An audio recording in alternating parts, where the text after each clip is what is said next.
সুধী দর্শকবৃন্দ, আমন্ত্রণ জানাচ্ছি এনটিভির প্রতি শনিবারের আইন বিষয়ক অনুষ্ঠান আইন অধিকারে।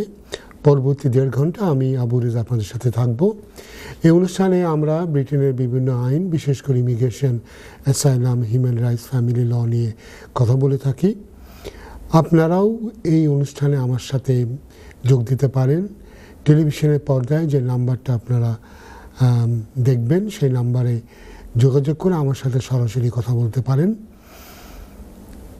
তবে একটা জিনিস মনে রাখবেন যে আমাদের সাথে যখন কথা বলেন, কোনো আইনের ব্যাপারে কোনো পরামর্শ চান, তখন আমরা একটা প্রাথমিক ধারণা মাত্র দিতে পারি, কারণ আমরা আপনাদের কোনো কাগজপত্র দেখতে পাচ্ছি না এবং সামনাসামনি বসে যে বিস্তারিতভাবে জানারও কোনো সুযোগ আমাদের নাই।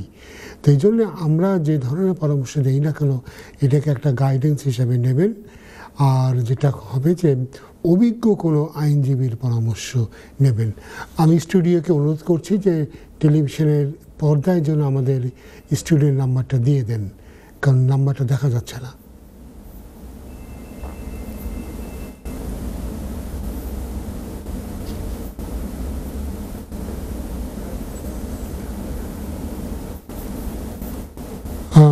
হ্যালো, আচ্ছা, আমরা আলোচনায় ফিরে যাচ্ছি। আমরা প্রতি অনুষ্ঠানের শুরুতেই আমরা ব্রিটেনের কোনো আইনের কোনো পরিবর্তন হলো কিনা, কোনো ডেভেলপমেন্ট আছে কিনা, এসব ব্যাপারে আমরা কথা বলে থাকি। তা আমরা দেখি একজন কলার বোধহয় যুক্ত হচ্ছেন। কে আছেন কথা বলিনি। হ্যালো কলার। ওয়ালাইকুম আসসালাম। কলার বলেন। জি, আমার একটা প্রশ্ন আছে ভাই।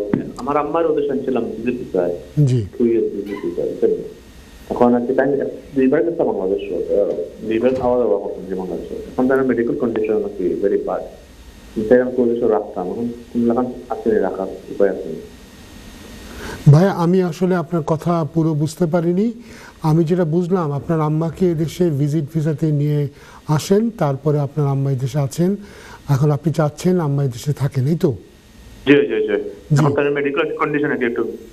আপনি বলতে চাচ্ছেন যে আপনার আম্মার যেহেতু মেডিকেল কন্ডিশনটা ভালো না, সেই জন্য আপনি তাকে এদেশে রাখতে চাচ্ছেন।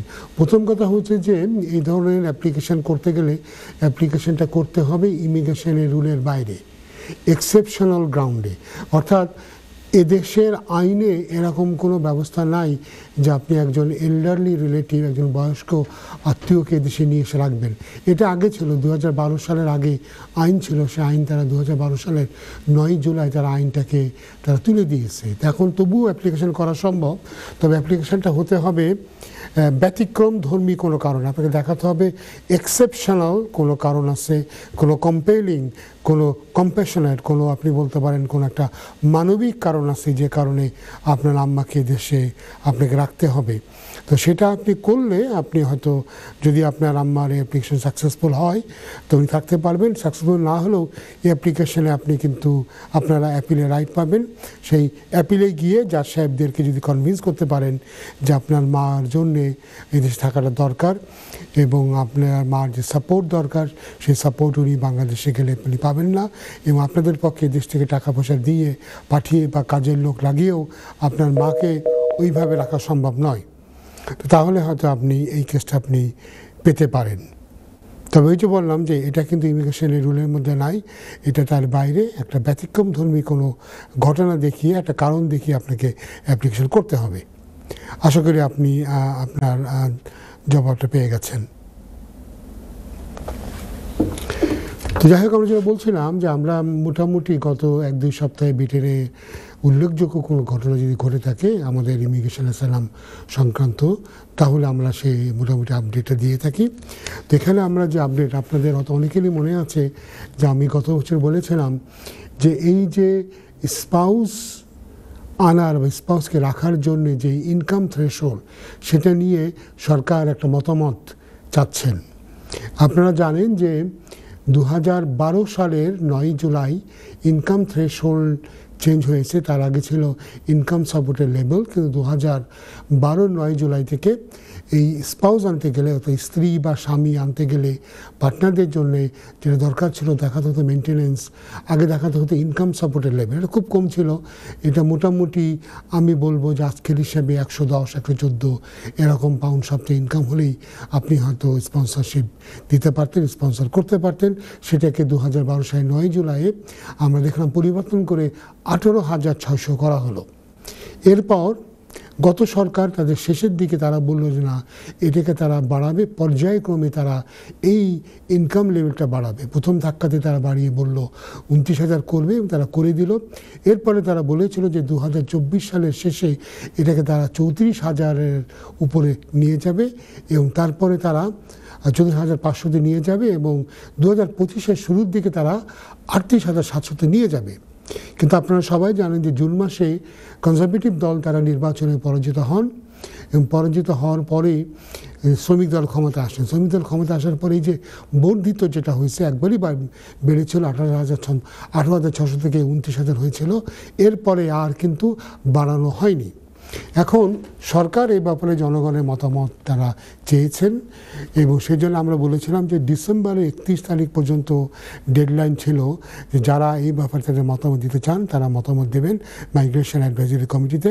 আমরা জানতে পেরেছি যে অনেক মতামত এসেছে এবং প্রায় 1 লক্ষেরও বেশি সিগনেচার এসেছে যে এটা নিয়ে প্রতিবাদ করতে যেন এই ইনকাম থ্রেশহোল্ড কোনো অবস্থাতেই না বাড়ানো হয়। এবং এটা নিয়ে হাউস অব কাউন্সিল লাইব্রেরিতে অনেক বিস্তারিত আমরা দেখেছি, নোটিশ দেখেছি, এটা নিয়ে অনেক আলোচনা চলছে বিভিন্ন মহলে। তো আমরা দেখব হয়তো বা এই মাসের শেষে বা আগামী মাসের শেষে দেখব মাইগ্রেশন অ্যাডভাইজারি কমিটি তারা কি বলেন।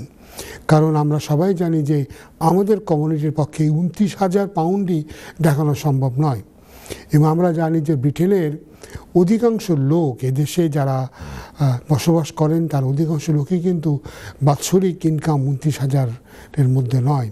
আর সেখানে আমাদের কমিউনিটির জন্য তো একটা বিরাট দুরূহ ব্যাপার।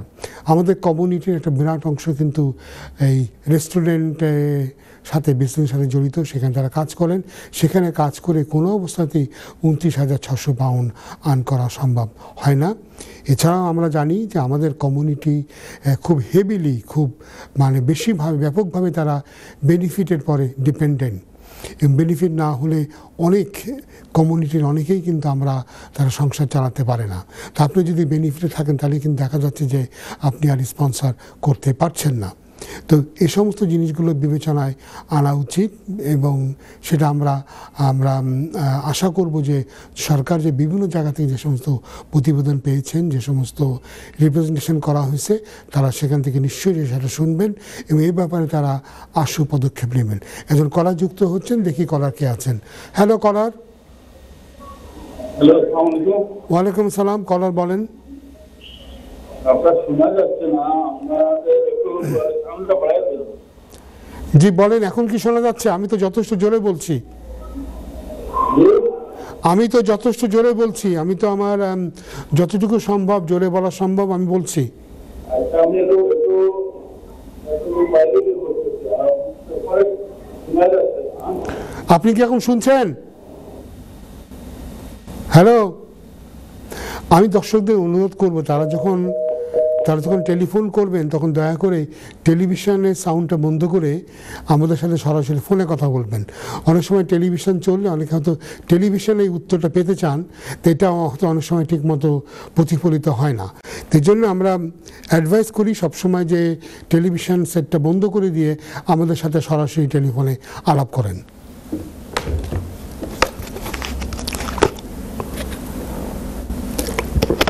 আমরা আবার আলোচনায় ফিরে যাচ্ছি।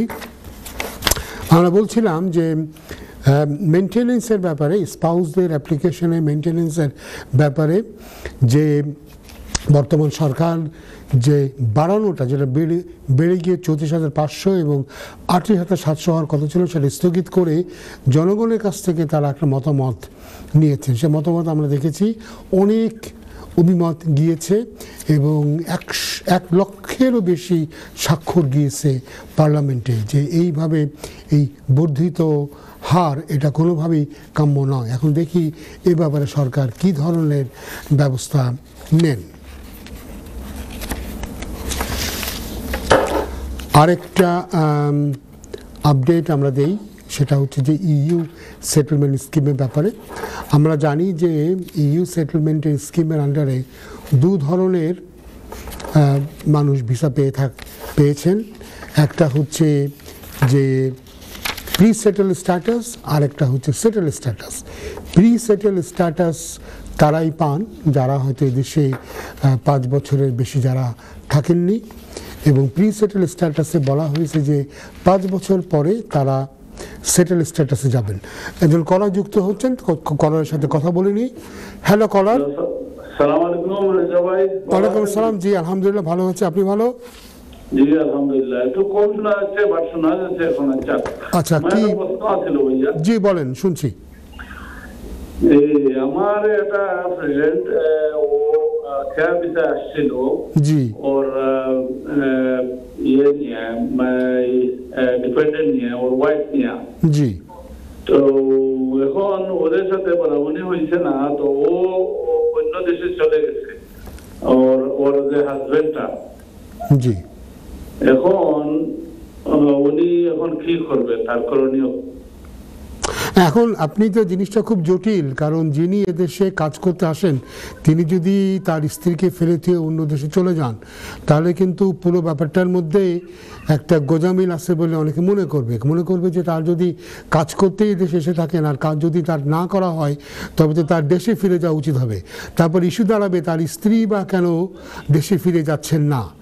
এখন এটাই হবে তার মূল ইস্যু। স্ত্রী যদি দেশে গেলে কোনো বিপদের সম্ভাবনা থেকে থাকে, যদি উনি মনে করেন দেশে গেলে ওনার প্রাণ নাশ হতে পারে বা ওনার মৌলিক অধিকার ক্ষুণ্ণ হবে, সেক্ষেত্রে উনি প্রোটেকশন চাইতে পারেন। প্রোটেকশন মানে অ্যাসাইলাম। কিন্তু মনে রাখবেন অ্যাসাইলাম কিন্তু শুধুমাত্র এদেশে থাকার একটা পথ নয়। অ্যাসাইলাম শুধুমাত্র তাদেরই জন্যে যাদের যাদের দেশে গেলে ব্যক্তিগত নিরাপত্তা বা স্বাধীনতা ক্ষুণ্ণ হতে পারবে। এছাড়া ওনার তো আসলে অন্য কোনো অ্যাপ্লিকেশন করার কোনো সুযোগ নাই। হ্যাঁ, যেটা হতে পারে উনি যদি ইমিগ্রেশনের অন্য কোনো ক্যাটাগরিতে উনি যেতে পারেন, নিজে যদি উনি ওয়ার্ক পারমিটে যেতে পারেন, স্টুডেন্ট ভিসাতে উনি যেতে পারেন, তাহলে হয়তো উনি ওই ভিসাতেও উনি ট্রাই করতে পারেন।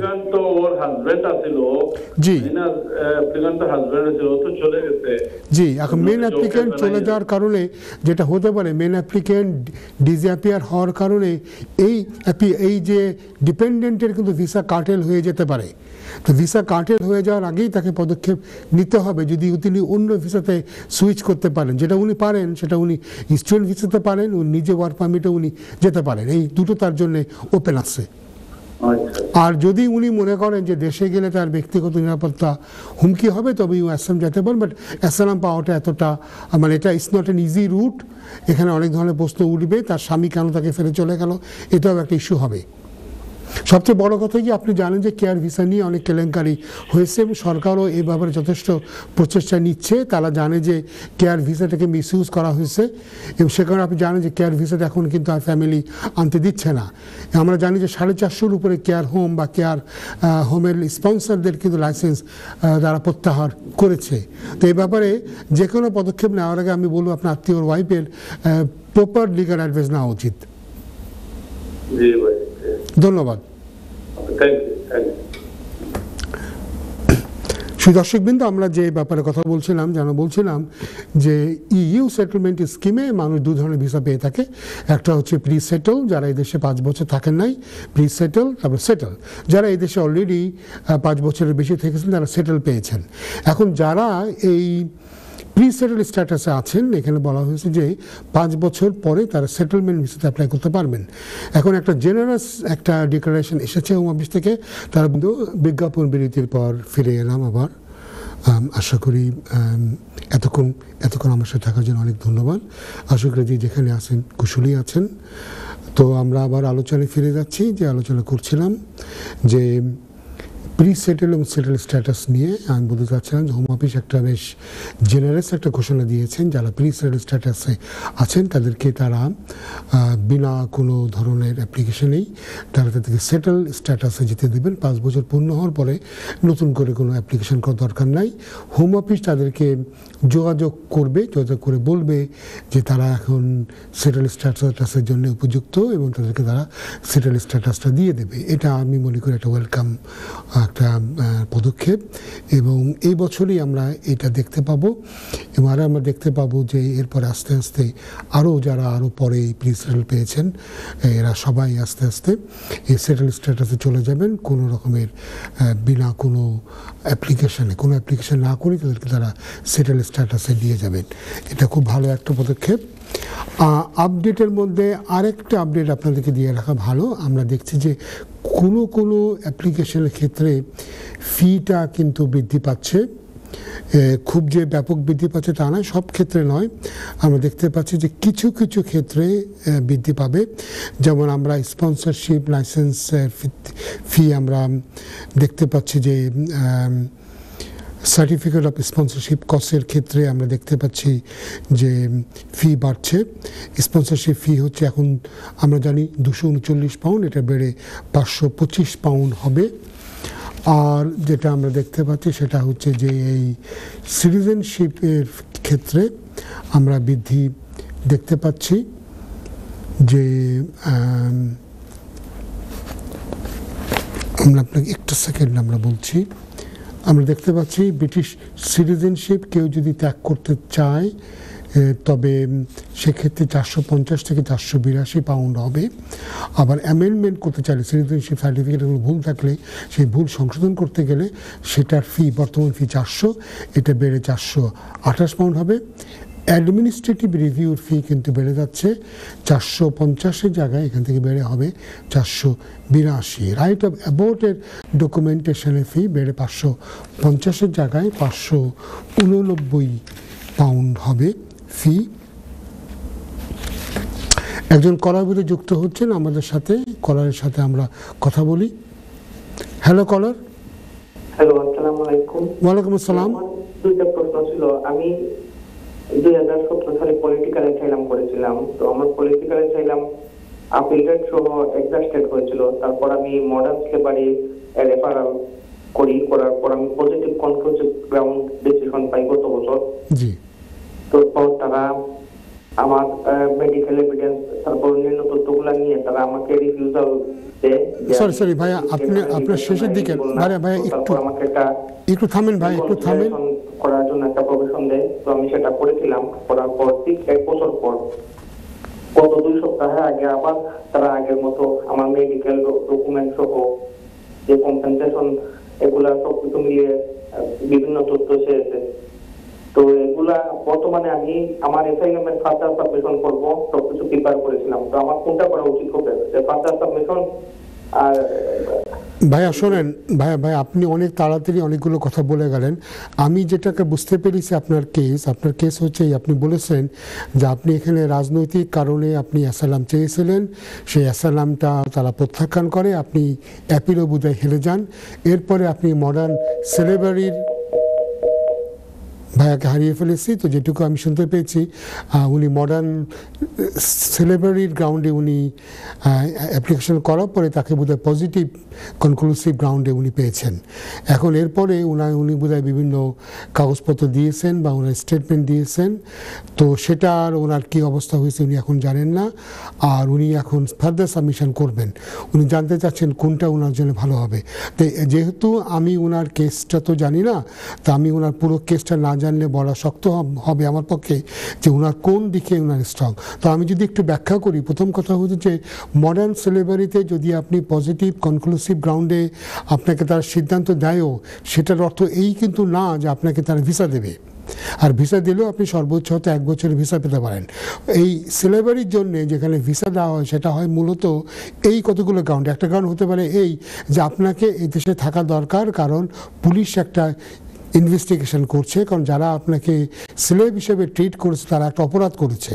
এই অপরাধীদেরকে শাস্তি দেওয়ার জন্য, তাকে ধরার জন্য পুলিশ যদি কোনো তদন্ত করে, সেই তদন্তের জন্য সহায়তা করার জন্য যদি আপনার থাকা দরকার হয়, তবে আপনি হয়তো একটা ডিসক্রিপশনারি লিভ পেতে পারেন। আর একটা হতে পারে যে এখান থেকে রিকভার, এটার কারণে যে আপনি যে মানসিক যে যন্ত্রণা পেয়েছেন, মানসিক দিক দিয়ে কাহিল হয়ে গিয়েছেন, সেটাকে রিকভার করার জন্য একটা সময় দরকার, সেজন্য আপনি পেতে পারেন। এরকম 2-3 তিনটা বিশেষ কারণ ছাড়া খুব কম। আরেকটা ক্ষেত্রে যেটা আমরা জানি যে যারা এই দেশে ডোমেস্টিক ওয়ার্কার হিসেবে দেশে যারা আসার পরে যারা মডার্ন স্লেভারি ভিকটিম হয়েছেন, এদেরকে সরকার একটা পলিসি অনুযায়ী এদেরকে 2 বছরের ওয়ার্কিং ভিসা তারা দিচ্ছে। তো এগুলি ছাড়া অন্য অন্য ক্ষেত্রে কিন্তু মডার্ন স্লেভারি ভিকটিম হলে ভিসা পাওয়াটা হচ্ছে খুবই একটা ব্যতিক্রম ধর্মী ব্যাপার। যদি আপনি দেখাতে পারেন যে আপনাকে ট্রাফিকড হয়েছেন, আপনাকে ট্রাফিক করে আপনাকে স্মাগল করে নিয়ে আসা হয়েছে এবং নিজের দেশে ফিরে গেলে আবার আপনি ট্রাফিকড হওয়ার রিস্ক আপনার আছে, সেক্ষেত্রে ইস্যু হতে পারে। এবং সেক্ষেত্রে আপনার অ্যাসাইলাম ক্লেম যদি শক্তিশালী হয়, তবে আমি বলবো যে অ্যাসাইলাম ক্লেমের উপরেই আপনার বেশি আপনাকে নির্ভর করা উচিত। কিন্তু আপনার অ্যাসাইলাম ক্লেমটা কী গ্রাউন্ডে আপনি করেছিলেন, ফার্দার সাবমিশনেই বা আপনি কী বলবেন, সেটা আপনার আগের গ্রাউন্ড থেকে কী ভিন্ন হবে। আপনি ফার্দার সাবমিশন তখনই আপনি করবেন যখন আপনি এমন কিছু এভিডেন্স আনবেন যে এভিডেন্স আপনার সামনে আগে ছিল না, যেটা থাকলে আপনার কেসটা হয়তো ভিন্নভাবে একটা সিদ্ধান্ত আসতো, অর্থাৎ আপনার পক্ষে হয়তো সিদ্ধান্তটা আসতো। তা আপনি অবশ্যই কোনো অভিজ্ঞ আইনজীবীর পরামর্শ নেবেন। আমরা একটা গাইডলাইন আপনাকে দিলাম। দেখি আর কোনো কলার আছেন কিনা। হ্যালো কলার। হ্যালো কলার। ওয়ালাইকুম আসসালাম। জি আলহামদুলিল্লাহ, আপনি ভালো? জি বলেন, কি করতে পারি আপনার জন্য?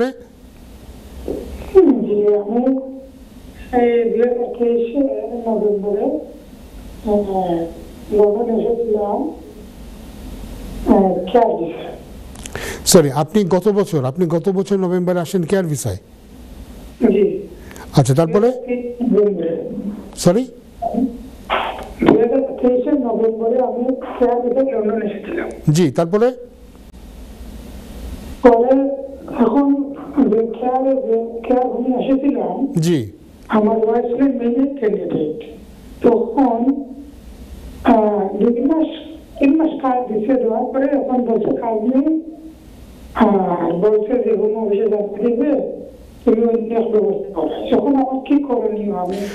আপনি যেটা করতে পারেন সেটা হচ্ছে যে আপনি যে কেয়ার কোম্পানি তারা যদি আপনাকে কাজ না দেয়, তো তাদের বিরুদ্ধে আপনি আইনানুগ ব্যবস্থা নিতে পারেন। তাদের বিরুদ্ধে আপনি ব্রিচ অফ কন্ট্রাক্টের আপনি কেস করতে পারেন। ব্রিচ অফ কন্ট্রাক্ট করে সিভিল মামলা আপনি করতে পারেন, কারণ আপনার সাথে তাদের একটা চুক্তি ছিল, যে চুক্তি অনুযায়ী আপনাকে তাদের কাজ দেওয়ার কথা। যদি তারা কাজ না দেয় তবে তারা চুক্তি ভঙ্গ করবে। কিন্তু এটা যদি এমন হয় যে আপনার অরিজিনাল জবটা একটা ভুয়া জব ছিল, আপনি কোনো দালালের মাধ্যমে পয়সা দিয়ে দেশে এসে থাকেন, সেক্ষেত্রে তো আপনি জানেন যে আপনার জবটা জেনুইন ছিল না।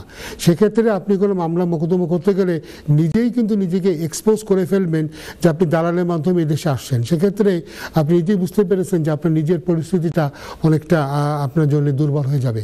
আর যদি আপনি কোনো জেনুইন জবে এসে থাকেন, তবে তারা অবশ্যই চুক্তি ভঙ্গ করেছে। চুক্তি ভঙ্গের জন্যে তাদের বিরুদ্ধে আপনি দেওয়ানি মামলা করতে পারেন, আপনি ক্ষতিপূরণ আদায় করতে পারেন। আমি মাধ্যম ধরে এসেছিলাম, কিন্তু ও কোনো ডকুমেন্ট দিচ্ছে না আমার। তো কোম্পানিতে শুধু ঢুকিয়ে দিয়েছে, 3 মাস জব করার পরে এটা ক্লিয়ার জব নাই। না, আপনি যদি যেটা আমি আপনার কথাটা বুঝলাম না, আপনি যদি দালালের মাধ্যমে এসে থাকেন তবে জবটা কিন্তু জেনুইন না। এটা কিন্তু আপনি মনে রাখবেন, কারণ এই জবে কোনো দালাল ধরে, কোনো এজেন্ট ধরে পয়সা দিয়ে আসা যাবে না। পয়সা দিয়ে যে জবটা না হয় সেই জবটা কিন্তু জেনুইন জব নয়। আমি মনে করি এটুকু অন্তত আপনার বোঝার ক্ষমতা আছে যে পয়সা দিয়ে যদি আমি একটা জব কিনি তো সেই জবটা জেনুইন না। এবং আপনি জানেন যে এখানে কিন্তু একটা ইমিগ্রেশন রুলের খুব কড়াকড়ি নিয়মই আছে যে জবটা হইতে হবে জেনুইন জব। তো জেনুইন জব যদি না থাকে তবে সেক্ষেত্রে আপনি কিন্তু আইনের প্রোটেকশনটা ওইভাবে পাবেন না। জেনুইন জব যদি আপনার হয়ে থাকে সেক্ষেত্রে আপনি অবশ্যই দেওয়ানি মামলা করতে পারবেন চুক্তি ভঙ্গের অপরাধে কোম্পানির বিরুদ্ধে। নাহলে কোম্পানি হয়তো বলবে আপনি দালালের মাধ্যমে আসছেন, বা আপনার এই দালালের মাধ্যমে যে আসছেন এটা এক্সপোজ হয়ে গেলে তখন আপনার নিজের পজিশনটা কিন্তু দুর্বল হয়ে যাবে। এবং হোম অফিস যদি জানতে পারে যে আপনার এই কাজ নাই, তাহলে তারা কিন্তু আপনার ভিসাটাকে তারা কেটে দিবে, কাটেল করে দেবে। হ্যাঁ, কিন্তু আপনি যদি কাজ না করেন, 28 দিনের মধ্যে যদি আপনি কাজ না করেন, কাজ শুরু না করেন এবং পরবর্তীকালে যদি আপনি কাজ না করেন, তো ভিসাটা কিন্তু টেকনিক্যালি তারা কেটে দিবে। এবং সেক্ষেত্রে এখন আপনার আরেকটা উপায় হতে পারে, সেটা হচ্ছে আপনি এমপ্লয়ার সুইচ করে অন্য কোনো এমপ্লয়ারের কাছে গিয়ে আবার নতুন করে কাজ নিয়ে আপনি অ্যাপ্লাই করতে পারেন। যে ভিসা সুইচ করার জন্য যা টাকা দেবে। আপনি ভিসা সুইচ নয়, আপনি যেটা করবেন আপনি এমপ্লয়ার সুইচ করে আবার নতুন করে কস্ট নিয়ে আবার আপনি অ্যাপ্লাই করবেন। তো সেক্ষেত্রে আপনার কিন্তু বেতন নিয়ে বেতনের ব্যাপার আছে, উন্নয়নের ব্যাপার আছে, সব কিন্তু আপনাকে হিসেব করে নিয়ে আপনাকে ফ্রেশ অ্যাপ্লিকেশন করতে হবে। ঠিক আছে, ওকে, থ্যাংক ইউ। হ্যালো, ওয়ালাইকুম আসসালাম। জি ভাইয়া বলেন। জি আলহামদুলিল্লাহ ভালো, আপনি ভালো? আলহামদুলিল্লাহ ভালো। আমার একটা প্রশ্ন আপনার কাছে, আমার দিবা আনসারটা দিবা প্লিজ। আমার প্রশ্ন হলো, আমি আইএলআর অ্যাপ্লিকেশন করছিলাম লাস্ট সেপ্টেম্বর, জি, বাট স্টিল পেন্ডিং। আমি অপেক্ষা করাম ডিসিশন নেই, বাট একটা জিনিস প্রবলেম করছে, আমি জানি করাইছিলাম যে আমার ইন্স্যুরেন্স নাম্বার না লিখিয়া, এনআই নাম্বার না লিখে আমার ওয়াইফটা লিখে দিচ্ছে, তো তখন আমি তার মাঝে দেখলাম এটা একটা কোন প্রবলেম হয়েছে।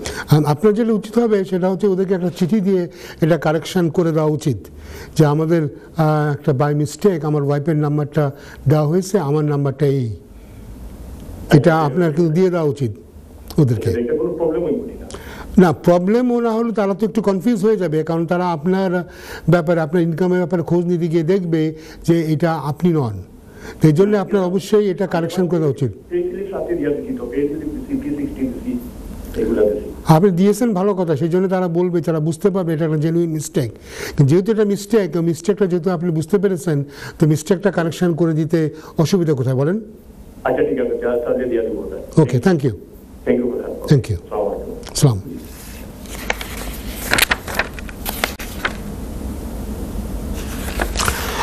আমরা একটু আগে এক ভাইয়া ফোন করেছিলেন, তিনি ওই তার ওয়ার্কের ব্যাপারে উনি বলছিলেন যে কোম্পানিতে উনি এসেছেন সেই কোম্পানি তাকে কাজ দিচ্ছে না, কিছুদিন কাজ দেওয়ার পরে।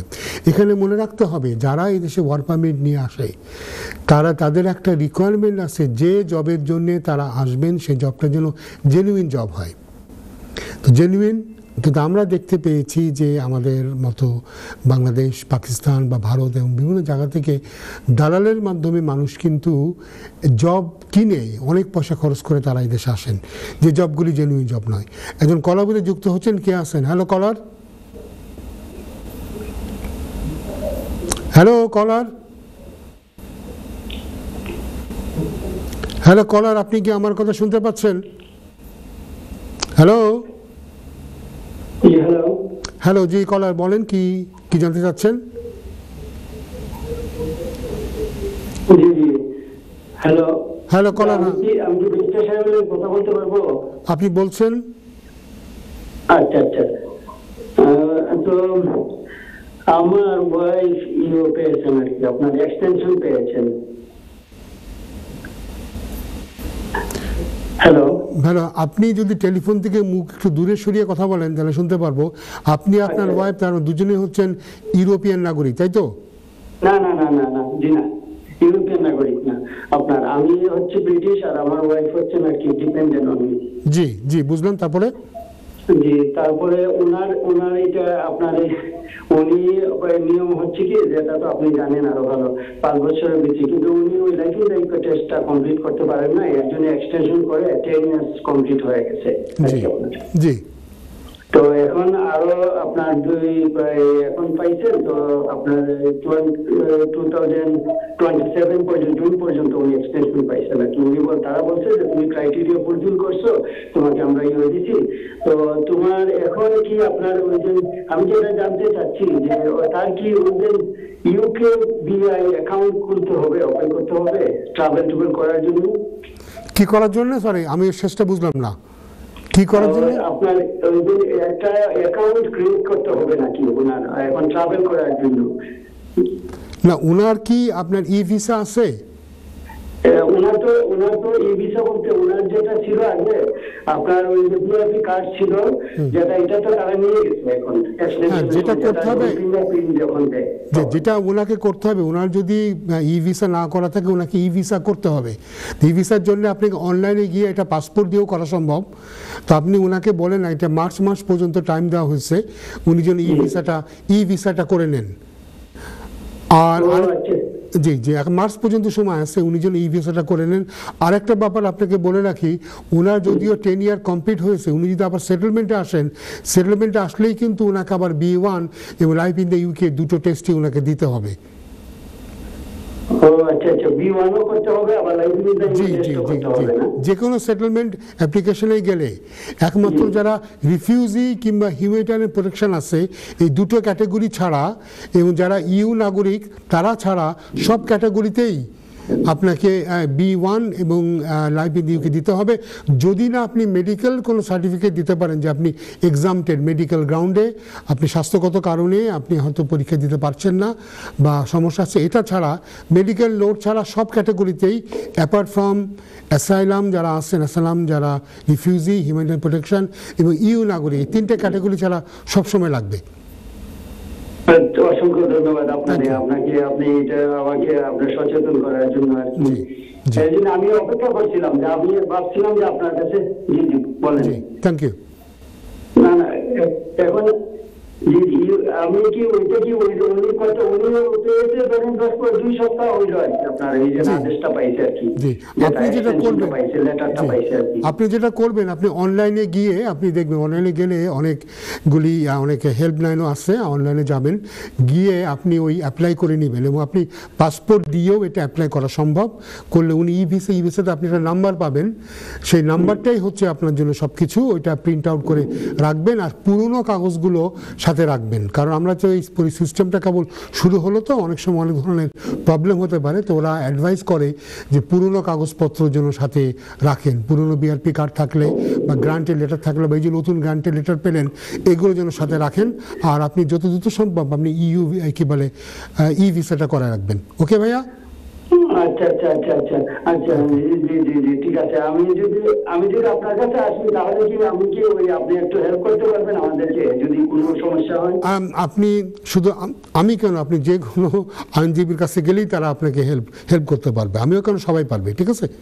আচ্ছা, যিনি করছেন উনি তো করে দেওয়ার কথা, উনি যাকে দিয়ে করাইছে উনি করার কথা, উনি বলছে যে আমি করে দিব সবকিছু আর কি, তো বলে নাই প্রথম।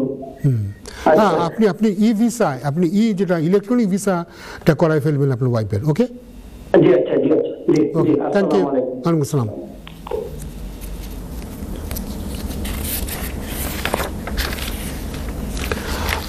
একটু আগে এক ভাইয়ার প্রশ্নের জবাবে আমি বলেছিলাম যে এদেশে যারা ওয়ার্ক পারমিটে আসে, যেটা কিন্তু কেয়ার ওয়ার্কারই হোক বা অন্য রেস্টুরেন্ট ওয়ার্কার হোক, অন্য যে কোনো ওয়ার্কার হিসেবে যারা আসেন।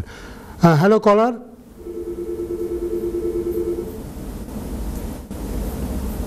হ্যালো। আচ্ছা, যদি কোনো কেউ যদি দেশে আসেন, একটা রিকোয়ারমেন্ট হচ্ছে যে জবে তারা আসবেন জবটা কিন্তু জেনুইন হতে হবে। তো জেনুইন জবের জন্যে একটা শর্ত তো অবশ্যই আপনি বুঝতে পারবেন যে জেনুইন জবে কেউ কোনো দিন পয়সা দিয়ে কিন্তু আসে না। কিন্তু আমরা জানি যে পয়সার বিনিময়ে এক শ্রেণীর দালালরা বিভিন্ন দেশ থেকে অনেক পয়সা নিয়ে এদেশে মানুষকে ওয়ার্ক পারমিটে নিয়ে এসেছেন। আসার পরে তারা যেটা দেখেছেন, আমরা কেয়ার ওয়ার্কারের ব্যাপারে দেখেছি, তারা ফিরে এসে দেখেছে পরিবার পরিজন নিয়ে আসলে কোনো জব নাই। এবং তারপরে দেখা গেছে কোম্পানি তাকে বলে, না আগে তোমাকে ট্রেনিং নিতে হবে, বিনা পয়সায় ট্রেনিং নিতে হবে, তারপরে তোমাকে ইংলিশ টেক্সট নিতে হবে। এসবগুলি কিন্তু আসলে একটা ভনিতা, কারণ তাকে সিলেক্ট করার আগেই তার ইংলিশ জ্ঞানটা কেমন ছিল, তার ট্রেনিং আসছে কিনা, সবই কিন্তু কোম্পানিকে ওয়াকিবহাল হতে হবে। এবং এদেশে এসে যদি তাকে ট্রেনিং দিতে হয়, ট্রেনিংটা হতে হবে পেড ট্রেনিং। তো পয়সা না দিয়ে তাকে দিনের পর দিন ট্রেনিং করাবে, তারপরে বলবে না তুমি ট্রেনিংয়ে পাস করতে পারলে না, এই সবগুলিই কিন্তু আসলে শো করে যে অরিজিনাল জবটা কিন্তু জেনুইন জব ছিল না। আমরা এটুকু জানি যে ছোট্ট একটা রুম নিয়ে একটা অর্গানাইজেশন তারা 100-150 লোকের জন্য তারা স্পন্সরশিপ করেছে। এত লোক তারা বসাবে কোথায়? এমনকি বই যেভাবে রাখে এভাবেও যদি তারা এই ওয়ার্কারদেরকে তাদের রুমে রাখতে চায়, তবু তারা কিন্তু রুমে রাখার মতো জায়গা তাদের নাই। তো এই ধরনের ঘটনার শিকার হয়েছে অনেকেই, বাংলাদেশ থেকে অনেকেই অনেক পয়সা খরচ করে পাকিস্তান থেকে ইন্ডিয়া থেকেও এইভাবে এসেছে। এই জিনিসটা যখন শুরু হয়েছিল তখনই আমার মনে আছে আমি 2021-এ এই টিভিতে এবং আরও অন্য চ্যানেলেও আমি কিন্তু বলেছিলাম যে এই যে এখন এই শর্টেজ ক্যাটেগরিতে নিয়ে আসা হলো কেয়ার ওয়ার্কার, এখন কিন্তু প্রচুর এটা নিয়ে মিসইউজ হবে, সেটা কিন্তু হয়েছে। এবং আমরা দেখতে পেয়েছি যে শত শত ওয়ার্কার এদেশে এসে পরিবার পরিজনকে নিয়ে এদেশে এসে তারা কাজ পাচ্ছেন না, একটা মানবতার জীবনযাপন করছে। অনেকে বাংলাদেশ থেকে খুব ভালো জব, আমরা জানি ব্যাংকে চাকরি করতেন, অনেকে কলেজে প্রফেসরি করতেন, এরকম একটা সম্মানজনক জব ছেড়ে দিয়ে লোকে এদেশে আসেন এবং তারপরে প্রচণ্ড কষ্টের সম্মুখীন হয়েছেন। এবং এই যে এই ধরনের ঘটনা ঘটেছে, এটা কিন্তু আমরা দেখেছি যে হোম অফিস বুঝতে পেরেছে, বুঝতে পেরেই একটা প্রথম পদক্ষেপ হিসেবে তারা কেয়ার ওয়ার্কারদের ফ্যামিলি আনা টাকা বন্ধ করেছে। এরপর আমরা দেখেছি এই ধরনের কেয়ার ওয়ার্কিং ভিসাতে এসে অনেকেই পরে অ্যাসাইলাম ক্লেম করেছেন। এদের ক্লেমকে অনেক ক্ষেত্রেই হোম অফিস কিন্তু জেনুইন ক্লেম বলে মনে করছে না।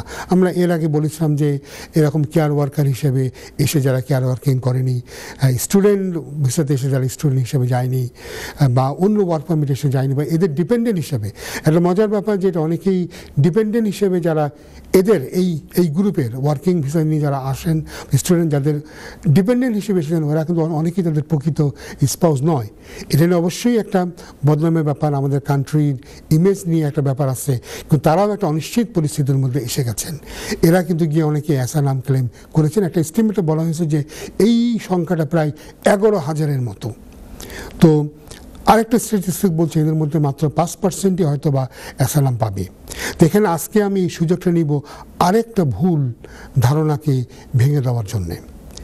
প্রায় সময় অনেকে বলে যে যারা ওয়ার্ক পারমিটে আসে তারা 20 ঘন্টা সাপ্লিমেন্টারি কাজ করতে পারে। তো অনেকে কী করে, তাদের মূল যে জব, সে মূল জবে না করে, মূল জবে তো কোনো জব দেওয়া হয়নি, তারা 20 ঘন্টা সাপ্লিমেন্টারি জব তারা কিন্তু করছে।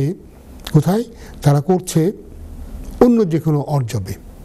অকুপেশনাল কোড আছে, আমরা যদি আপনি গেলে দেখবেন যে ক্লিক করলে অকুপেশনাল কোডে লিঙ্ক দিলে যে বিভিন্ন জব আছে, কোন ধরনের জবগুলিকে তারা অকুপেশনাল কোড আছে, যে জবগুলি আছে শুধুমাত্র সেই জবগুলিতেই আপনি সাপ্লিমেন্টারি জব করতে পারবেন, যে কোনো অড জবের জন্য নয়। একজন কলার যুক্ত হচ্ছেন, কলারকে নিয়ে আবার আমি ব্যাক করব, খুবই ইম্পর্টেন্ট এই ব্যাপারটা অনেকের জন্য। হ্যালো কলার, হ্যালো কলার। আসসালামু আলাইকুম। ওয়ালাইকুম আসসালাম, বলেন কলার, কি করতে পারি আপনার জন্য? ভালো আছেন আপনি? জি আছি ভালো, আপনি ভালো? জি আলহামদুলিল্লাহ। আপনার অনুষ্ঠান আমি নিয়মিত দেখি, আপনাদের আইন অধিকার অনুষ্ঠানটি আমার খুব ভালো লাগে। থ্যাংক ইউ ভাইয়া। খুব উপকার হয়ে থেকে আমরা উপকার হচ্ছে। আমার একটা কোয়েকশন আসছিল, আমার আইএলআর এর একটা অ্যাপ্লিকেশন জি আমি মার্চে 27 তারিখ করছিলাম। গত বছর করেছিলেন? গত বছর জি। স্টিল আমার এই অ্যাপ্লিকেশনটা কোনো কিছু দিও নাই। আমি 2 চেষ্টা করছি আমার লোকাল এমপির এসে। জি। তো ওরা জানাইছে আর কি, প্রথমটা জানাইছিল আমি চেক করছিলাম অগাস্টে, লাস্ট অগাস্টে। ওরা জানাইছে যে 6 মাস হয় না, ওদের টাইম 6 মাস। এরপরে আমি ডিসেম্বরে জানাই 16 তারিখে আমি চেক করছিলাম। ওরা আবার জানাইছে যে ওদের ব্ল্যাক জু আছে বা ওরা ডিসিশন নিতেছে। আমার প্রশ্ন হইলো ভাই, অলরেডি 10-10 মান্থ হয়ে গেছে, আমার আর কোনো কিছু করার মতো আছে না? আমরা আপনাকে বলতে, প্রত্যেকটা জিনিসের কতগুলো স্টেজ আছে। যেমন আইএলআর অ্যাপ্লিকেশনের জন্য তারা বলে যে টাইম ফ্রেম হচ্ছে 6 মাস থেকে 1 বছর। তা আপনি কিন্তু এখনও ঠিক 1 বছর কিন্তু পার করেননি। তো ফলে আমি হয়তো যদি বেশি দেরি হতো আমি আপনাকে বলতাম আপনি জুডিশিয়াল রিভিউ করেন, জুডিশিয়াল রিভিউ করে ম্যান্ডামাস অর্ডারের জন্য যান। কিন্তু আমার মনে হয় সেটা এখনও টাইম আসেনি। 1 বছর না হলে এই ধরনের চূড়ান্ত কোনো পর্যায়ে যেতে হয় না। আপনাকে তো এমপি সাহেব অবশ্যই লিখেছেন। যেটা হতে পারে, আমরা জানি যে হোম অফিস অনেক চাপের মধ্যে আছে, বিভিন্ন ধরনের তাদের প্রায়োরিটি আছে বিভিন্নগুলো। আপনি জানেন যে অ্যাসাইলামের একটা অংশ তারা খুব দ্রুত সমাধান করার জন্য তারা কাজ করছে। তো আমরা জানি যে এই সমস্ত কারণ, আবার আপনি দেখেছেন যে এই যে আমি যে আজকে একটা আপডেট আপনাকে দিলাম যে ইউ সেটেলমেন্টে যারা প্রি সেটেলটে আছে, আপনি জানেন যে 2020-এর 31শে ডিসেম্বরের পরে থেকে আমরা কিন্তু বিরতি থেকে বেরিয়ে গেছি। ফলে 2020-এ যারা প্রি সেটেল পেয়েছে এরা সবাই কিন্তু 2025-এ তারা কিন্তু সেটেলমেন্টের জন্য তারা এলিজিবল হয়ে যাচ্ছে। এবার সেই কারণে তারা যেমন বলেছে যে অটোমেটিক এদেরকে তারা করে দেবে, তাদেরকে চিঠি লিখবে, করে তাদেরকে তারা করাই দেবে। তো এই সমস্ত কাজের জন্য আমরা জানি হোম অফিসের তাদের রিসোর্সের উপরে প্রচণ্ড চাপ আছে। সেই চাপের জন্য তারা বিভিন্ন অ্যাপ্লিকেশনগুলো করতে তারা সময় নিচ্ছে, এমনকি ন্যাশনালিটি অ্যাপ্লিকেশনও তারা অনেক সময় নিচ্ছে। আর আপনি জানেন এফএলআর এপিতে 2 বছর। জি। আমি যে বলে দিবা আমি জি অবশ্যই। আমার আম্মা ওই সময় অসুস্থ ছিলেন, জি। ক্যান্সারের লাস্ট স্টেজে, উনি মারাও গেছেন ডিসেম্বরের 21 তারিখে, আমি জি। দেখতে যেতে পারি নাই। জি আমার আব্বার তিনিও বয়স্ক মানুষ, 85 ওভার। জি তো এই জন্য চাইছিলাম আগে যে আমার আম্মা তো আর দেখতে পারি নাই, আমার আব্বারে যে একটু দেখতে পারতাম, বা এই জন্য আগে আমি বুঝতেছি আগে জিনিসটা দিও না, বাট আমি আমার সাইড থেকে ওইটা আগে বললাম আগে, আর কোনো কিছু। এখন প্রবলেমটা হয়ে গেছে কি ভাইয়া, দেখেন সমস্যাটা হচ্ছে এই যে আপনার জন্য চূড়ান্ত রেমেডি হচ্ছে জুডিশিয়াল রিভিউ করা। জুডিশিয়াল রিভিউতে গিয়ে আপনাকে হাইকোর্ট থেকে বা আপার ট্রাইব্যুনাল থেকে গিয়ে একটা অর্ডার আনা, ম্যান্ডামাস। তো ম্যান্ডামাস অর্ডার দিলে তারা হয়তো সুপ্রিম কোর্ট হয়তো বলবে যে তুমি দ্রুত কেন তাকে সেই এটার একটা রেজাল্ট দিচ্ছ না। দিলে যেটা প্রবলেম হবে এই, হোম অফিস তখন 3 মাসের টাইম চেয়ে নিয়ে যাবে, এবং তখন কিন্তু ওইটাই হবে। কারণ হোম অফিস যদি বলে যে আমরা within 3 months will give a decision, তো কোর্ট কিন্তু বলবে তুমি তো এটা পেয়ে গিয়েছো, বুঝতে পারছেন? ফলে আপনি পয়সা করি খরচ করে কোর্টে গিয়ে একটা জুডিশিয়াল রিভিউ থেকে ম্যান্ডামাস অর্ডার নিয়ে আসলেও ওই সেই জেলাও সেই কদুরি অবস্থা হবে। তারা তখন বলবে যে তোমাকে তো তারা 3 মাস বলেছে, 3 মাসের পরে তারা তোমাকে দেবে। তো এটা অবশ্যই খুব সমস্যা। আপনার অ্যাডভাইস, আমার অ্যাডভাইস আমি মনে হয় একটু শুকিয়ে দিল, আর দেখি আর বাকি আল্লাহ আল্লাহ। জি, আমার মনে হয় আপনি মার্চ পর্যন্ত ওয়েট করেন, দেখেন।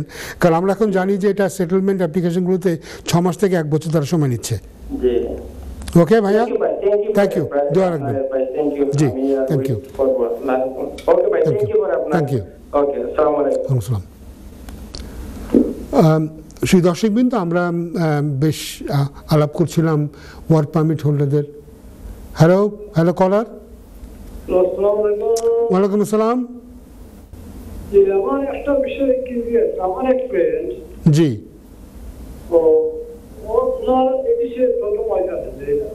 সরি ভাইয়া, আপনি একটু কলটা সীমিত হয়ে যাচ্ছে, কমে যাচ্ছে জোর। আমি আপনার এক ফ্রেন্ড, আপনার ফ্রেন্ড কি চেয়েছে বলেন আমাকে। আমার এক ফ্রেন্ড জি, এই দেশের প্রথম ওয়াইফ আছে, এই দেশে প্রথম কি করছে? প্রথম ওয়াইফ আছে, তার ফার্স্ট ওয়াইফ আছে। জি বুঝলাম। বাংলাদেশে সেকেন্ড ম্যারেজ করছে। আচ্ছা জি বুঝলাম।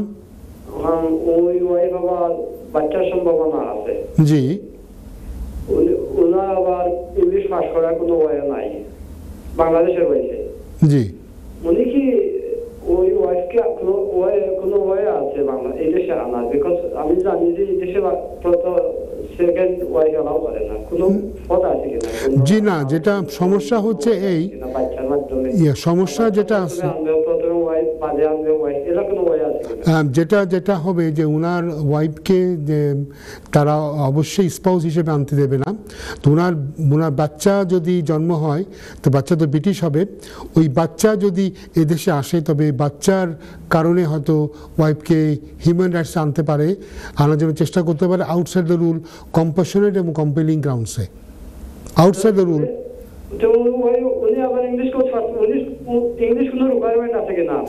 না, যদি হিউম্যান রাইটস আনে, হিউম্যান রাইটসের অ্যাপ্লিকেশনের সবচেয়ে বড় সুবিধা হচ্ছে এই যে সেখানে কোনো মেনটেনেন্স, অ্যাকোমোডেশন, ইংলিশ টেস্ট কিছুই লাগে না।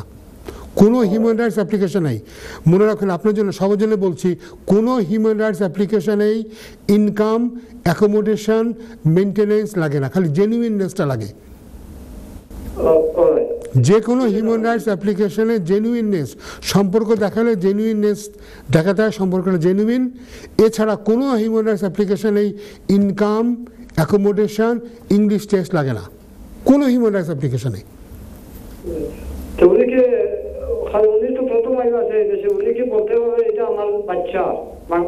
না, ওনাকে যেটা করতে হবে, ওনার বাচ্চা জন্ম হলে ওই বাচ্চাকে আগে ওনাকে ব্রিটিশ পাসপোর্ট নেওয়াতে হবে বাচ্চাকে। তারপরে বাচ্চাকে এদেশে আনার পরে ওনাকে ওনার আম্মাকে আনতে হবে। Thank you.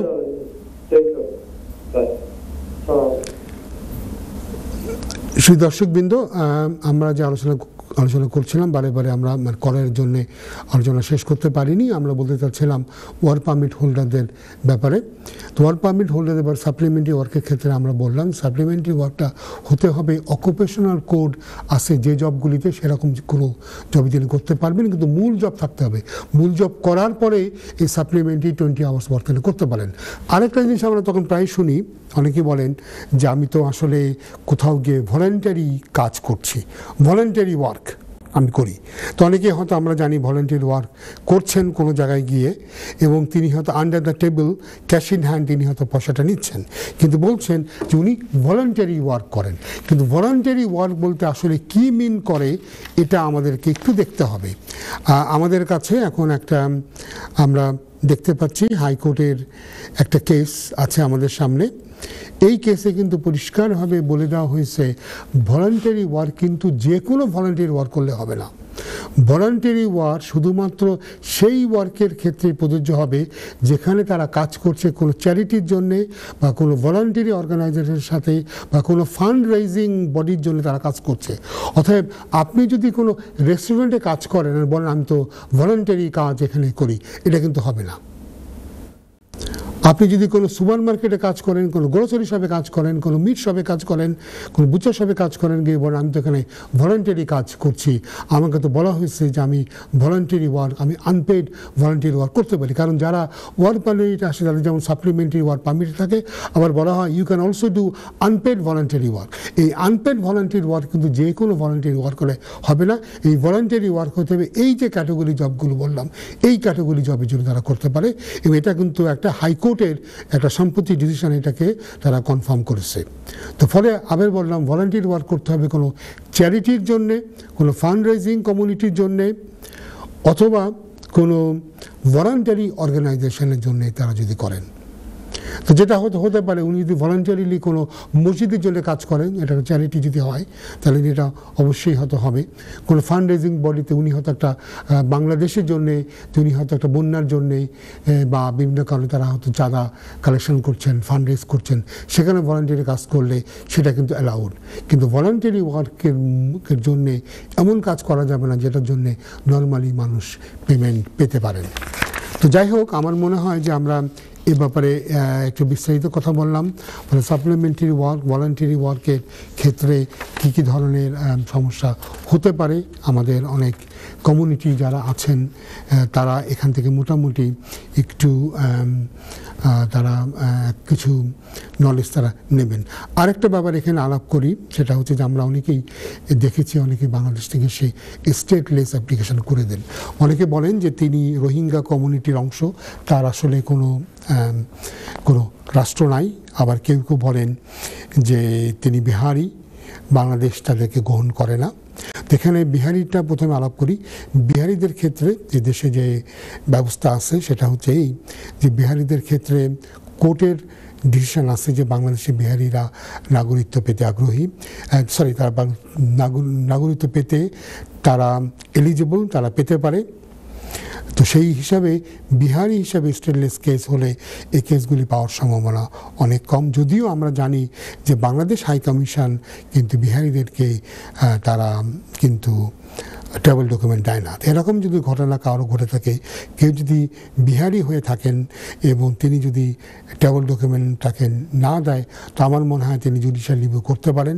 সেক্ষেত্রে হোম অফিস হয়তো বাধ্য হবে তার স্টেটলেস কেসটা পুরোপুরিভাবে কনসিডার করতে, এই এভিডেন্সের আলোকে যে বাংলাদেশ হাই কমিশন তাকে অ্যাকসেপ্ট করছে না। রোহিঙ্গাদের ব্যাপারটা ভিন্ন, কারণ আমরা জানি যে রোহিঙ্গাদের কখনোই রোহিঙ্গাদেরকে মিয়ানমার বা বার্মা তাদেরকে গ্রহণ করে না। এখন রোহিঙ্গাদেরকে বাংলাদেশে ফেরত পাঠানো যায় কিনা, অনেক ক্ষেত্রেই আমরা দেখেছি যে হোম অফিস স্বীকার করতে চায় না যে যিনি রোহিঙ্গা বলে অ্যাপ্লিকেশন করেছেন তিনি আদতে রোহিঙ্গা। তারা বলে তারা বাংলাদেশ থেকে এসেছে, এবং এটা পিছনে কারণও থাকে। অনেকে যারা এই দেশে রোহিঙ্গা হিসেবে আশ্রয় প্রার্থী হন তারা কিন্তু রোহিঙ্গা ভাষার একটা মানে একটা শব্দও তারা বলতে পারেন না, এবং অথচ তারা দেখা যায় বাংলাদেশেরই কোনো আঞ্চলিক, অনেকে দেখা যায় বাংলাদেশের সিলেট বা দেখা যায় নোয়াখালী বা অন্য কোনো অঞ্চলের ভাষাতে তারা কথা বলছেন।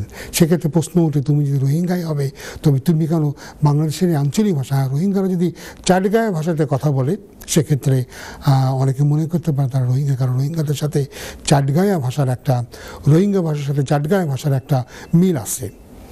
তো রোহিঙ্গারা যদি হয় এবং তাদের ক্ষেত্রে যদি এরকম ট্রাভেল ডকুমেন্ট দিতে তারা যদি ট্রাভেল ডকুমেন্ট না পায়, সেক্ষেত্রে কিন্তু আবার একই রকমভাবে হোম এসে ব্যাক করে বলা যেতে পারে দেখো আমার তাদেরকে তো ট্রাভেল ডকুমেন্ট দেওয়া হচ্ছে না, সেক্ষেত্রে জুডিশিয়াল রিভিউ করা যেতে পারে।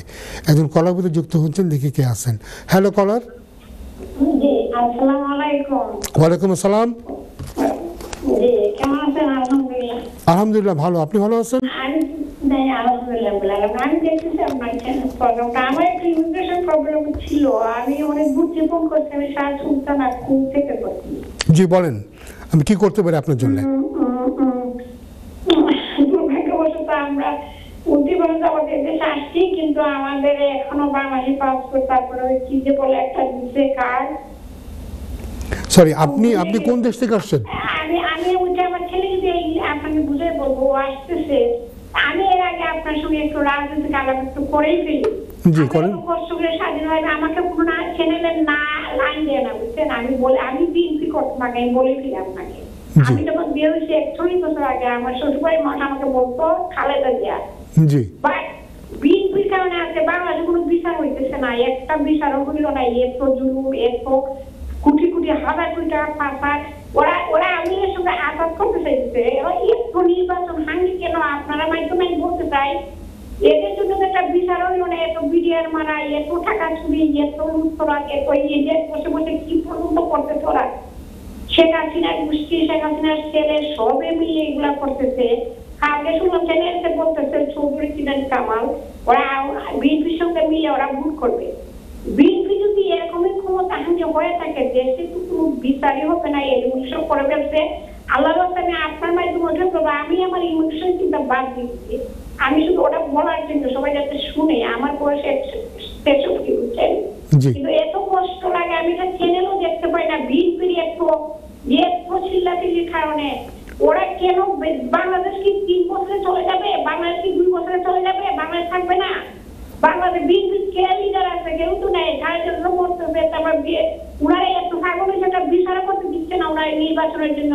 বাংলাদেশে নির্বাচন হবে, বাংলাদেশ কি 2 বছরে ততগুলো সেটা থাকলে চলে যাবে?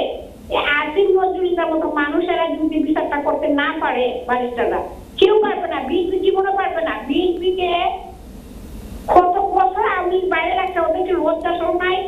ওরা পার্লামেন্টে যাইতে পারে না 16 বছর, এর আগে 5 বছর যে মানে বাংলাদেশ ফারা কিন্তু বলে ওরা নামে আসে বয়কট করে।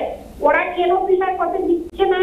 আল্লাহর ওয়াস্তে আমি আপনার মাধ্যমে, আপনার চ্যানেলের মাধ্যমে আস্থা দুনিয়া মানুষকে বলতে চাই, বিএনপি শান্ত থাকে, বিচার করতে যদি ওরা দেয়, এরা কেন ওদের টাকাতে হয় আমরা দিব ওদেরকে। আমি বিএনপি করি বুঝছেন, কিন্তু আমি জানেন আমি একটা চ্যানেলে দেখতে পাই না। বিএনপি শুধু বিএনপির এত কথা, এত জ্বালা, একটা বিচার ওরা করতে দিল না, একটা ফাঁসিও দিল না, এত হাঙ্গি। একজন মানুষকে মারলে একজন মানুষকে ফাঁসি দেওয়ার জন্য আল্লাহ বলছেন লক্ষ লক্ষ হাজার হাজার মানুষ মেরে ফেলছে, একটা ফাঁসি মনে হতে পারে। ওরা বিচারই করতে পারছে না যে ইলেকশনের জন্য। বিএনপি পারবে জীবনে কাউকে ফাঁসি দিতে? কিছু পারবে ওরা? জি জি জি আপা, আপনার কথা বুঝতে পেরেছি। আমরা আসলে অনুষ্ঠানের শেষ দিকে বসেছি। আপনার কথা নিশ্চয়ই সবাই শুনেছে, এবং এটা বাংলাদেশের এটা একটা কঠিন সমস্যা। আসলে হয় কি, যে কোনো বিপ্লব যখন হয়, বিপ্লবের পরে অনেক ধরনের সমস্যা হয়। তো আমরা বলবো অন্য যে কোনো বড় বড় বিপ্লবের চাইতে আমরা অনেক ভালোভাবে আছি, এবং আমি আশা করি ডক্টর ইউনূসের প্রতি আমার আস্থা আছে, এবং তার যে অ্যাডভাইজারি কমিটিতে যারা আছে, আপনি আসিফ নজরুলের কথা বলেছেন, আসিফ নজরুলের সাথে আমার ব্যক্তিগত পরিচয় আছে। তারপরে আরও আছেন যারা উপদেষ্টা আছেন, আদিলুর রহমান খান আমার বিশেষ বন্ধু, আরও আছেন উপদেষ্টা যাদের সাথে আমার পরিচয় আছে। আমরা আশা করি এরা হয়তো ভালো একটা কিছু করবেন, কিন্তু ভালো জিনিস তো আর একদিনে হয় না। আপনি রাতারাতি আপনার 52-53 বছরের সমস্যা তো আর একদিনে সমাধান হবে না। আমি সবসময় আশাবাদী, আমি আশা করি বাংলাদেশে অবশ্যই উন্নত হবে। আজকে আমাদের যে নতুন প্রজন্ম অনেক বেশি সচেতন। আমরা মনে করতাম তারা বোধহয় রাজনীতি বা ইতিহাস তারা জানে না, কিন্তু আমাদেরকে তারা ভুল প্রমাণিত করেছে। আমরা অনেকেই হয়তো ইতিহাস বিস্তৃত হয়ে গেছি, কিন্তু তারা হয়নি। এবং আমরা আশা করি অবশ্যই মানুষের ভুল ত্রুটি থাকবে, কিন্তু আমরা সত্যিকারভাবে বাংলাদেশ তার পথ খুঁজে পাবে, এটা আমি বিশ্বাস করি। এবং আপনার মতো যারা আছেন তারা অবশ্যই এটাকে সমর্থন করবেন। বাংলাদেশ অবশ্যই পথ হারাবে না। আমরা দেখি আর কোনো কলার আছেন কি? হ্যালো কলার।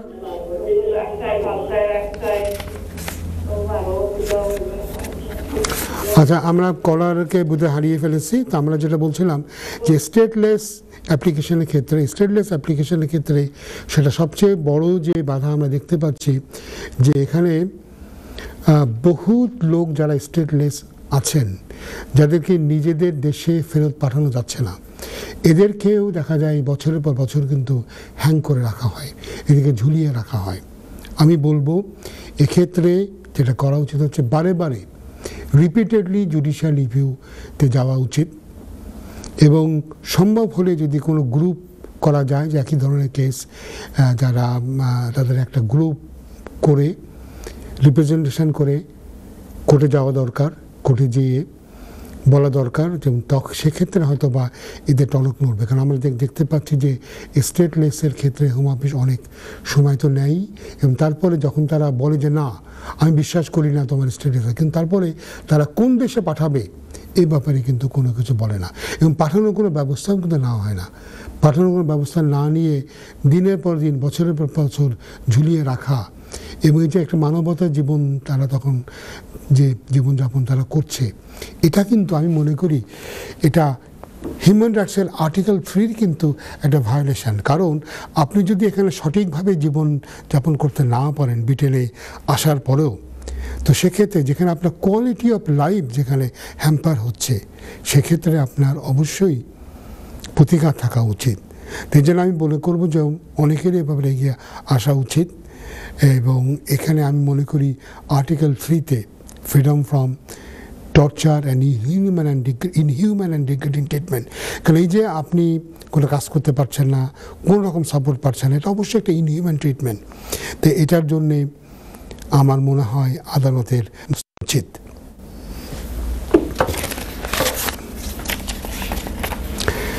আরেকটা আপডেট দিয়ে আজকে আমি শেষ করি। এটা একটা বাচ্চাদের অ্যাসাইলামের ব্যাপারে এখানে বলা হয়েছে যে যেখানে শিশুরা এসে অ্যাসাইলাম ক্লেম করেন, তো সেক্ষেত্রে হোম অফিস একটা স্টিম লাইন প্রসেস, তার মানে কী করছে তারা, যে ঠিক পুরোপুরি অ্যাসাইলাম ইন্টারভিউ না নিয়ে একটা প্রাথমিক কিছু ইনফরমেশন ভিত্তিতে একটা প্রিলিমিনারি ইনফরমেশন মিটিংয়ের মাধ্যমে কিছু বেসিক ইনফরমেশন নিয়ে এবং শিশুটা কোন দেশের এটা নিশ্চয়তা করে নিশ্চিত হওয়ার পরে তারা কিন্তু ভিসা দিয়ে দেবে বা এটা একটা সিদ্ধান্ত দিয়ে দেবে। তো এক্ষেত্রে আমরা জানি যে এই স্ট্রিম লাইন অ্যাপ্লিকেশনের ক্ষেত্রে সব দেশ থেকে কিন্তু তারা নয়। এখন পর্যন্ত আমরা দেখি যে ওই যে দেশগুলি থেকে আগেও আমাদের সমস্যা ছিল, সেই সমস্ত দেশগুলি থেকেই তারা কিন্তু এটা করার একটা ব্যবস্থা নিয়েছে। দুঃখজনক হলেও বাংলাদেশ এই ধরনের লিস্টে নাই। আমরা এখনও জানি যে আফগানিস্তান, ইয়েমেন, লিবিয়া এই ধরনের দেশগুলি থেকে তারা স্ট্রিম লাইন অ্যাপ্লিকেশনের একটা ব্যবস্থা করেছে। তার মানে কি হবে যে এদেরকে একটা প্রিলিমিনারি ইন্টারভিউ করে বা প্রিলিমিনারি একটা ফ্যাক্ট ফাইন্ডিং করে তাদেরকে একটা সিদ্ধান্ত তারা দিয়ে দেবে। এটা ভালো হোক মন্দ হোক সিদ্ধান্ত তারা কিন্তু পেয়ে যাবে। কারণ বাচ্চাদের এই যে ইন্টারভিউর মধ্যে যাওয়া বা এই যে প্রসেসটা অনেক তো লম্বা হতে পারে এবং এটা তাদের জন্য অনেক একটা প্রেশারের ব্যাপার। কারণ একটা বাচ্চা, কম বয়সে একটা বাচ্চা, 13-14 বছরের একটা বাচ্চা, তাকে এইরকম একটা রিগুলাস ইন্টারভিউর মধ্যে দিয়ে যাওয়াটা অনেক সময় আমরা মনে করি এটা মানবিক নয়, অমানবিক। তো এই ব্যাপারে হোম অফিস একটা ব্যবস্থা নিয়েছে। কিন্তু আনফর্চুনেটলি এখান থেকে আমাদের বাংলাদেশি অ্যাসাইলাম সিকাররা বেনিফিট পাচ্ছেন না। আমরা জানি এখনও কিন্তু ওই ধরনের ঘটনাগুলি ঘটে, বাংলাদেশ থেকে কেউ আন্ডার এজ কাউকে নিয়ে সে দেশে রেখে যায়, তারপরে অ্যাপ্লিকেশন করে, কিংবা সেই লোকটা সেই বাচ্চাটা অ্যাপ্লিকেশন না করে বসে থাকে, পরবর্তী একটা পর্যায়ে বলে আমি তো আন্ডার এজ হিসেবে এসেছিলাম। এক্ষেত্রে মনে রাখতে হবে যারা আন্ডার এজ যারা আছেন তাদের ক্ষেত্রে অ্যাপ্লিকেশনের কতগুলো ক্যাটাগরি আছে। একটা হচ্ছে বাচ্চা যদি এদেশে 7 বছরের বেশি থাকে এবং তার বয়স যদি 18 বছরের কম হয়, তবে ওই বাচ্চা কিন্তু ভিসা পেতে পারে যদি তার বাংলাদেশে চলে যাওয়াটা রিজনেবল না হয়। আরেকটা হতে পারে বাচ্চার জন্ম যদি এই দেশে থাকে এবং সে যদি 7 বছর এই দেশে থাকে, তাহলে সেক্ষেত্রে এই বাচ্চা কিন্তু সরাসরি ইনডিফিনিট লিভ টু রিমেইন পেতে পারে। আর কোনো বাচ্চা যদি এদেশে তার 25 বছরের কম বয়স হয় এবং তার হাফ অফ দ্য লাইফ যদি সে দেশে কাটিয়ে থাকে, সেক্ষেত্রেও কিন্তু সে এদেশে থাকার অনুমতি পেতে পারে। আগে এই সমস্ত ব্যাপারগুলো ইমিগ্রেশন রুলের প্যারাগ্রাফ 276 AD ডিল করতো, এখন আলাদা একটা অ্যানেক্স একটা করা হয়েছে, অ্যাপেন্ডিক্স প্রাইভেট লাইফ। তো যাই হোক, আজকে আমরা আজকে আমাদের অনুষ্ঠানের শেষ পর্যায়ে চলে এলাম। এতক্ষণ আমার সাথে থাকার জন্য ধন্যবাদ। আবার দেখা হবে সপ্তাহ 2 পরে। ততক্ষণ ভালো থাকুন, সুখে থাকুন, কুশলেই থাকুন।